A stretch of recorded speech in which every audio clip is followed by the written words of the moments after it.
আমি ঠিক এই মুহূর্তে আছি হলো এই কর্মসূত্রে যেখানে আসা আর কি লয়ার পাসিরিসের এইদিকে আছি। আসলে এখন যাচ্ছি কফি খাবো। আচ্ছা যাই হোক, একটা বিষয় আপনাদের সাথে শেয়ার করি।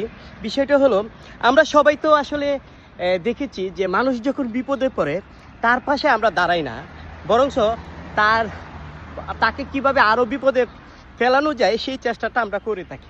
এখন কথা হলো, যদি বলি তৌহিদ আফ্রিদির কথা, তিনি একজন আলোচিত পার্সন, প্লাস তার নেগেটিভিটি অবশ্যই আছে।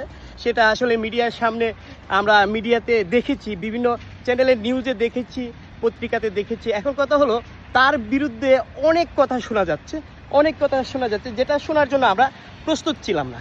কিন্তু দেখুন, আজকে সে জেলে আছে বিদায় অনেক মানুষ তার বিরোধিতা করে কথাবার্তা বলতেছে, তার অপকর্মগুলো ফুটে উঠতেছে। কেউ কেউ হয়তো বলবেন যে ভাই আপনার কি তার জন্য পড়তেছে নাকি? না, আসলে এরকম না। আমরাও চাই অপরাধী শাস্তি হোক, কিন্তু আমরা আসলে কেমন জানি যে একটা মানুষ বিপদে পড়লে তার সে যে বিগত দিনে কন্টেন্ট বানানো হোক আর যেভাবে হোক কিছু মানুষকে কিন্তু হেল্পও করেছে, যেটা আমরা দেখেছি, মানুষের চোখ দিয়ে পানিও এসেছে। সেই কথাগুলো আজকে কেউ বলতেছে না। এই হলো বাস্তবতা আর কি।